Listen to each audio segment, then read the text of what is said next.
peut-on modifier un bail commercial en habitation ? Bon, c'est quoi par exemple ? Il est locataire. On va supposer qu'il est le locataire, donc titulaire d'un bail commercial, une boulangerie par exemple. Voilà.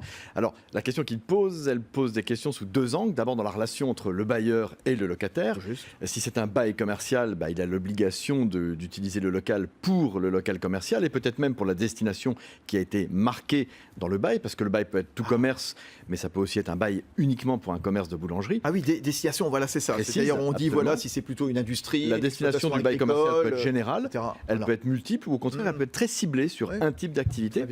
En tout cas, s'il change son activité, s'il change même la nature du bail pour passer de commerce à habitation, ce sera une faute à l'égard du bailleur dans le cadre du bail commercial. Donc la réponse c'est il ne peut pas dans cette relation-là.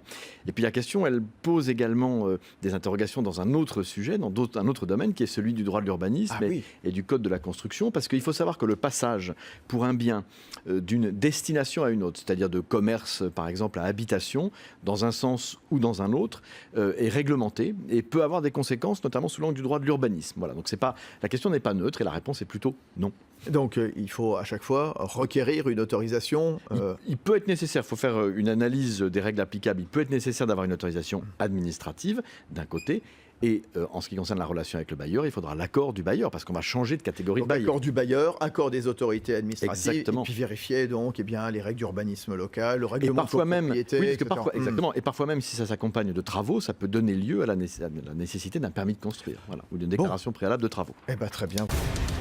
BFM Business, le club du droit, passez-moi le notaire.